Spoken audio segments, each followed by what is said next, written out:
시입니다. 주님 보십시오. 이 지폐를 나는 소름이 끼칩니다. 주님은 아실 것입니다. 이 돈의 비밀과 역사를. 이놈은 돌고 돌며 숱한 사람을 죽였고 숱한 사람을 살렸습니다. 불과 몇 시간, 불과 며칠 동안 이것을 쥐어보기 위해 얼굴에도 마음에도 금이 가게 한 짐승 같은 놈입니다. 주여, 이 100프랑짜리 하나가 몇 사람의 손을 거쳤을까요? 말없는 이놈이 여행하며 무엇을 했을까요? 가운데 제가 중리학하겠습니다. 주여, 나는 이 100프랑을 그 속에 숨은 기쁨과 부끄러움과 자랑스러움과 눈물과 웃음을 다 묶어서 주님 앞에 바칩니다. 그리고 주여, 이 100프랑을 인간의 심볼로, 아니 나 자신으로 주님 앞에 바칩니다. 주여, 어떻게 새로운 여행은 없겠습니까? 마이클 쿠어스트의 이 100프랑 앞에서의 이 기도, 정말 이 돈과 얽힌 인간의 정말 너무나 직접적인 그런 희로애락. 돈이 한 사람의 생명이라고 한다면 이 돈이 태어나서 정말 많은 곡절을 겪고 그리고 내 손에 오기까지, 그리고 또 이 돈이 나를 또 어떻게 할지 모르고, 이러한 것들을 어떤 시적인 영감으로서 잘 표현해준 너무나 멋진 시입니다. 돈과 지폐에 얽힌 일종의 어떤 일상에 대한 관찰, 아니면 본인의 철학. 오늘 우리가 함께 읽은 이 성경 본문에서 제일 정말 귀에 꽂혀 있고 가슴에 남아 있는 대표적인 구절이라고 한다면, 가난하게도 마옵시고 부하게도 마옵시고, 아마 이 구절일 것 같아요. 제가 어렸을 때는 빈하게도 마옵시고 부하게도 마옵시고 이렇게 들었던 것 같습니다. 그런데 저도 좀 그렇거든요. 가난하게도 마옵시고, 이 말은 마음에 딱 드는데, 부하게도 마옵시고, 이 말은 조금 이런 기도는 안 해도 되지 않을까, 이런 생각이 들기도 합니다. 오늘 특별히 그 시편, 잠언 30편 말씀은 이 아굴의 지혜라고 합니다. 1절에 나와 있죠. 이 말씀은 아게의 아들 아굴의 잠언이니, 아굴이라고 하는 사람이 정말 이 돈과 관련된, 또 인간의 어떤 실존과 관련된 정말 아름다운 시, 그리고 격언, 잠언을 우리들에게 남겨주고 있습니다. 2절 3절, 나는 다른 사람에게 비하면 짐승이라. 정말 자신을 한없이 낮추고 있습니다. 왜? 첫째, 내게는 사람의 총명이 없다. 둘째, 나는 지혜를 배우지 못하였다. 또 내게는 거룩하신 자를 아는 지식이 없다. 근데 이 4절과 5, 6절을 보면은 이 사람은 정말 유식한 사람이고 정말 유창한 사람이고 많은 것을 알고 있는 사람이에요. 저는 학교 다닐 때, 중학교 다닐 때, 고등학교 다닐 때 원래고사를 준비하려면 늘 저 자신에게 물어봤습니다. 오늘 이번 시험의 진도와 관련해서 내가 모르는 것이 무엇인가? 이렇게 물어보면은 거의 없는 것 같아요. 그런데 질문을 바꿔서 내가 아는 것이 무엇인가? 이렇게 물어보면 정말 내가 아는 것이 하나도 없는 것 같아요. 지혜자는 어떻게 물어볼까요? 내가 아는 것이 무엇인가? 이렇게 물어볼 것 같아요. 그렇습니다. 오늘 말씀에 하늘에 올라갔다가 내려온 자가 누구인지, 바람을 그 장중에 모은 자가 누구인지, 하나님은 세상의 모든 바람을 당신의 손에 쥐고 계시는 것 같아요. 물을 옷에 싼 자가 누구인지, 땅의 모든 끝을 정한 자가 누구인지. 땅에도 경계가 있어요. 물에도 경계가 있어요. 그의 이름이 무엇인지, 그 아들의 이름이 무엇인지 너는 아느냐? 하나님의 말씀은 다 순전하며 하나님은 그를 의지하는 자의 방패시니라. 아굴이라고 하는 사람은 한평생을 살아오면서 가장 큰 지혜, 가장 높은 지혜, 가장 깊은 지혜는 하나님의 말씀인 것을 깨달았습니다. 그래서 그의 말씀에 더하지 말라. 그가 너를 책망하시겠고 너는 거짓말을 하는 자가 될까 두려우니라. 아굴이라고 하는 사람은 정말 지혜로운 사람이고 그 지혜가 유창하기에 그지없는 사람이에요. 그러나 그럼에도 불구하고 나는 다른 사람에 비하면 짐승이라. 왜? 내게는 사람의 총명이 없고 나는 지혜를 배우지 못했으며 또 내게는 거룩하신 자를 아는 지식이 없도다. 이렇게 말을 하는 거예요. 가장 지혜로운 사람이 나는 무지하고 나는 어리석으며 나는 둔하기 짝이 없다. 이렇게 표현을 합니다. 그러면서 내가 내 평생에 내 하나님께 구한 두어 가지 내 평생의 기도가 있는데 그 첫 번째는 무엇입니까? 헛된 것과 거짓말을 내게서 멀리 하옵소서. 그런데 살아보니까 헛된 것과 거짓말, 허탄한 것과 거짓말, 이것이 진짜 지혜와 유사하다는 점이에요. 우리가 그 양자를 참 지혜인지 아니면 허탄하고 거짓말인지 우리가 알기가, 분간하기가 힘든다고 하는 점이에요. 여러분, 연예인들이 자주 하는 거짓말 대표적인 게 뭔지 아십니까? 우리나라 연예인들이 대표적으로 하는 거짓말, 그 첫 번째는 얼굴을 고친 게 아니라 성형수술을 한 게 아니라 살이 좀 빠졌어요. 이게 이제 첫 번째 거짓말이래요. 25.7%. 그다음에 열애설이 나오면은 그냥 친한 오빠나 동생입니다라고 둘러댄대요. 이게 20%. 세 번째로는 미모의 비결을 물었는데 피부 관리 따로 안 한다. 이게 세 번째 거짓말이래요. 대략 12%.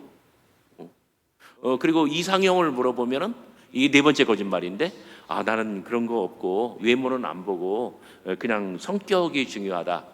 이렇게 말하는데 이제 이런 사람들이 외모 제일 많이 본다는 것이죠. 그죠? 우리는 어떻게 보면 이 거짓말이 일상화되어 있는 거예요. 임금이 백성의 마음을 시험해 보려고 하루는 꽃씨를 나누어 주었습니다. 화분에 심어서 잘 가꾸어 보되 제일 예쁘게 핀 꽃을 가져오는 사람에게 내가 큰 상을 주겠다. 도무지 꽃을 못 피운 사람에게는 벌을 주겠다. 임금이 약속을 했습니다. 꽃이 필 무렵 백성들은 화분을 가지고 길가에 나와 임금님의 행렬에 진열하라고 합니다. 임금이 마차를 타고 지나가면서 보니 모두들 아름다운 꽃을 피운 화분을 손에 들고 길가에 나와 있습니다. 그런데 유독 한 소년만이 꽃 없는 화분을 들고 길가에 서서 자책하며 눈물을 흘립니다. 하지만 임금님은 각양의 아름다운 꽃을 비껴갑니다. 반대로 볼품없는 화분을 든, 꽃 없는 화분을 든 이 상계된 소년, 얼굴이 상계되어 있는 이 소년을 부릅니다. 오직 임금님은 오직 이 소년만을 칭찬하는 거예요. 그리고 상을 줍니다. 왜냐하면 다름이 아니라 임금이 백성들에게 준 씨앗은 꽃을 피울 수 없는 그런 씨앗이었던 것입니다. 많은 사람들이 꽃을 피우지 못하는 씨앗을 받아 심었지만 꽃이 피지 않자 받을 벌이 두려워서 다른 꽃씨를 그 화분에 심고 아름다운 꽃을 만발하게 하여 길가로 행렬에 나왔던 것입니다. 하지만 소년은 정직하게도 그 꽃 없는 화분을 그대로 가져왔습니다. 그러니 많은 화분에 화려하게 피어있는 그 꽃들은 요사스러운 꽃이 아닙니까? 진실함이 없는 요사스러운 꽃. 임금은 테스트를 통해서 백성의 마음을 그렇게 알아보았던 것입니다. 갤럽 조사에 의하면 아직도 한국인 중에 63% 정도는 정직하게 살면 세상에서 성공할 수 없다, 이렇게 생각한다고 합니다. 때때로 우리는 외국 언론이나 연구기관들을 통해서 세계에서 가장 부정직한 나라라고 찍히기도 했다는 거예요. 이런 비난은 정말 부끄러운 일이죠. 그런데 여러분, 바닷물을 짜게 하는 염분이 바닷물 전체에서 몇 프로인지 아십니까? 3%라고 합니다. 3%밖에 염분이 없는 거예요. 그런데 이 3%가 바닷물 전체를 다 깨끗하게 만들어주고 각양의 물짐승들을 그 안에 살게 하며 지구 생태계 전체를 그 어떤 뭐라고 할까요? 그 청결성을, 그 평형성을 유지하게 합니다. 예수님께서는 우리 기독교인들에게, 모든 참된 그리스도인들에게 말씀하십니다. 너희는 세상의 소금이라. 바다 같은 이 세상에서 우리가 정말 소금의 역할을 하기만 한다면, 3%만이라도 그렇게 한다 할지라도 바다 전체를 청결하게 만들어주는 그 염분처럼 우리는 이 세상을 정말 아름다운 세상으로 만들 수 있을 것입니다. 그래서 예수님께서는 우리를 향하여 너희는 세상의 소금이다, 이렇게 말씀하셨던 것입니다. 지혜자가 하나님께 구한 한 가지는 바로 진실을 위한 소원이었습니다. 주여 진실하게 하소서. 내가 한 가지 일을 주께 구하오니 나의 죽기 전에 이 한 가지를 반드시 내게 주시옵소서. 헛된 것과 거짓말을 내게서 멀리하여 주옵시고 내 안에 정직한 영을 새롭게 하여 주옵소서. 저는 80년대 중반에 미국으로 유학을 떠났습니다. 미국에 딱 갔는데 가장 부러운 두 가지가, 정말 제가 20대 중후반의 나이였거든요. 그런데도 제 눈에 보이는 게 가장 부러운 두 가지가 뭐냐면, 첫 번째는 도로입니다. 지금 우리나라 도로는 굉장히 많이 발달되어 있어요, 국도가. 그런데 그 당시에 미국의 도로 체계가 얼마나 정교하게 잘 되어 있는지 정말 아주 뭐랄까요, 나라의 인프라를 잘 만들어놨다, 이런 개념이, 이런 부러움이 들더라고요.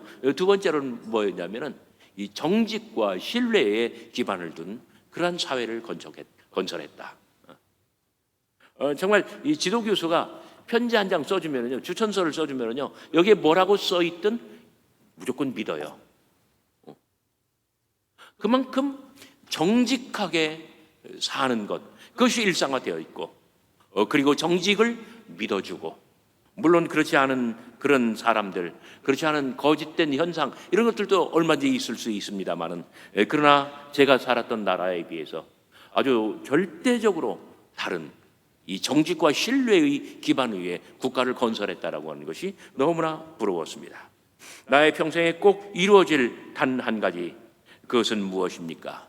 내 안에 헛된 것과 거짓을 없이 하여 주옵시며 내 가까이 있는 헛된 것과 거짓을 일삼는 일들도 멀리하여 주옵시며 나부터 정직하고 그리고 진실되게 살게 하여 주옵소서.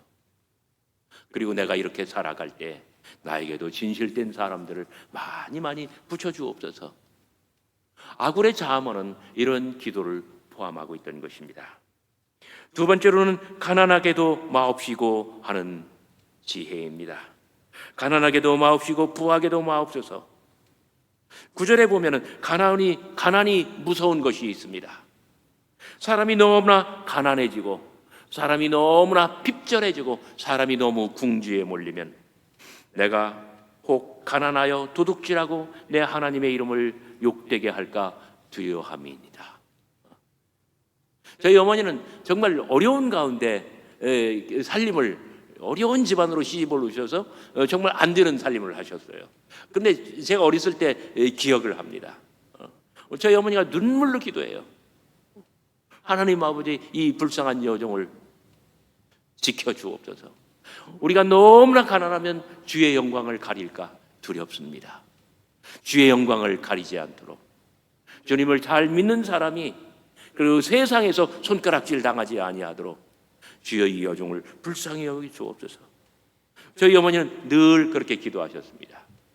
미국의 월간 잡지 마니의 통계에 의하면 미국인의 82%가 가장 많이 생각하는 것이 바로 이 돈 문제라고 합니다.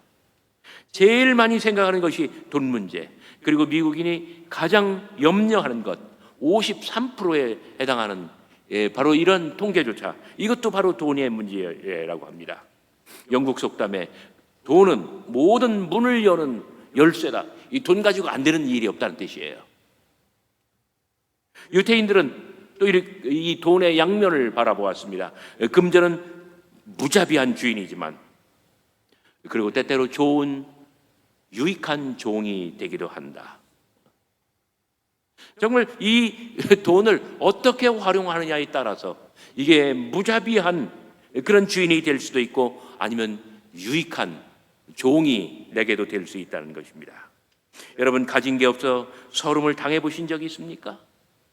가난하기 때문에 남몰래 눈물을 흘려보신 적이 있습니까? 카네기라고 하는 사람은 정말 돈을 굉장히 많이 모은 사람이에요. 근데 카네기가 부자가 되기 위한 첫 번째 조건이 뭐라 이렇게 말했는지 들어보시면 정말 재미있습니다. 부자가 되기 위한 첫 번째 조건은 가난한 집에서 태어나야 했다는 점이에요. 가난한 집에서 태어나야 부자가 될 수 있다는 거예요. 그러고 보니까 제가 잘 아는 교수님들도 그런 것 같아요. 가난한 집에서 태어난 사람들이 정말 능력이 많아요. 역량이 커요. 근데 이 부잣집 정말 유명한 아버지 어머니를 둔 사람들은 너무 뭐랄까요, 곱게 자라서 그런지 좀 그렇지도 않기도 해요. 가난의 경험은 그 어떤 종잣돈보다도 귀중한, 아니 돈으로는 환산할 수 없는 그런 가치를 지닌 무형의 재산이 됩니다.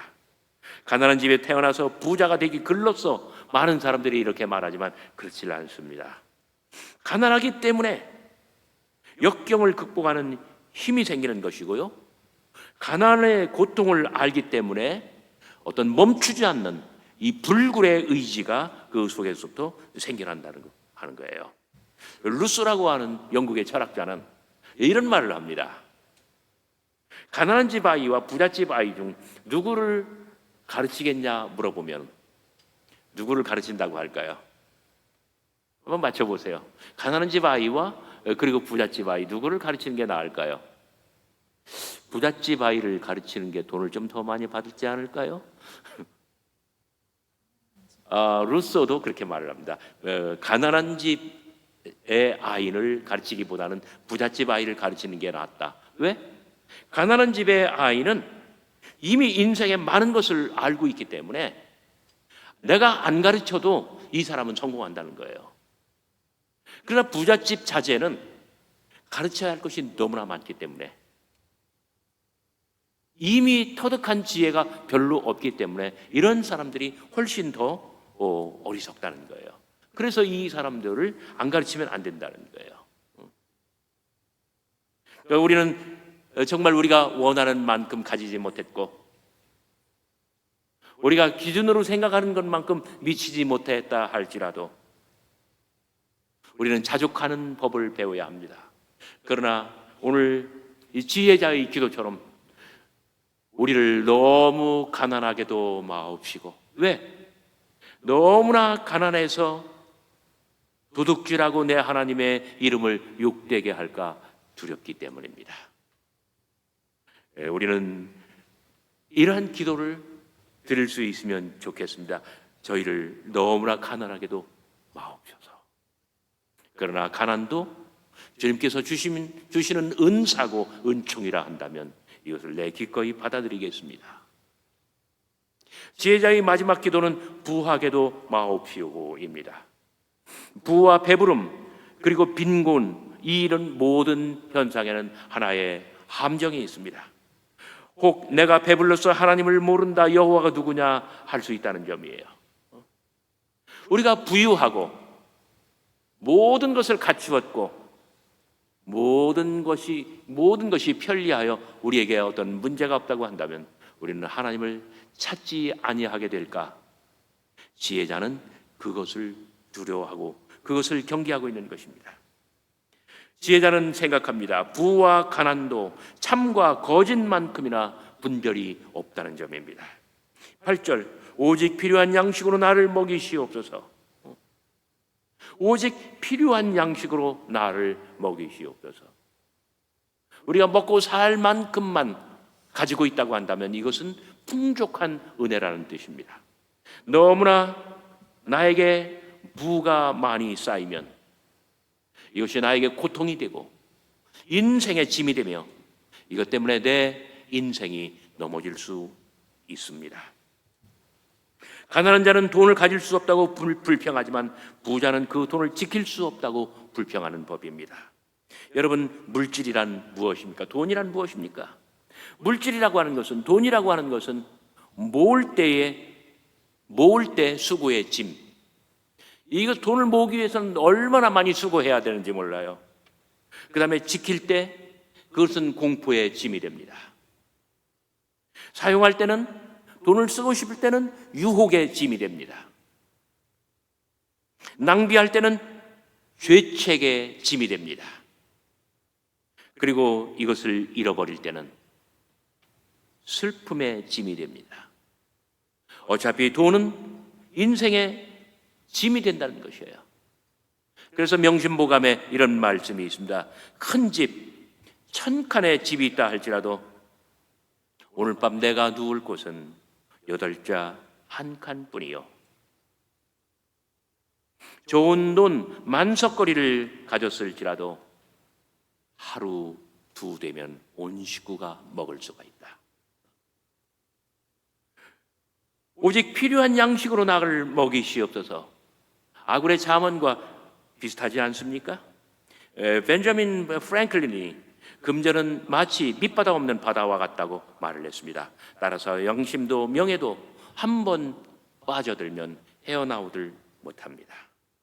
잠언 11장 24절, 흩어 구제하여도 더욱 부하게 되는 일이 있나니 과도히 아껴도 가난하게 될 뿐이다.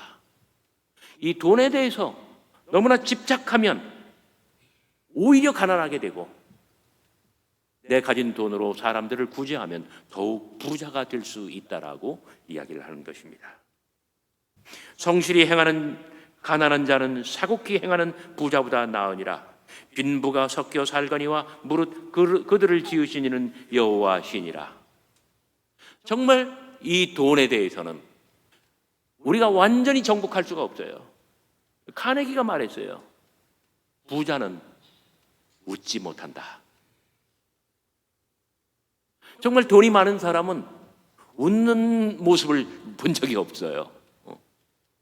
돈이 너무나 많으면 그것이 인생에 얼마나 큰 짐이 됩니까? 그래서 로또를 맞은 사람들, 대부분의 사람들이 그 돈을 이 권력하고 같아요. 저의 분량은 정말 한 대접인데 큰 바켓스만큼 권력을 주면 제 인생이 무너집니다. 돈도 마찬가지입니다.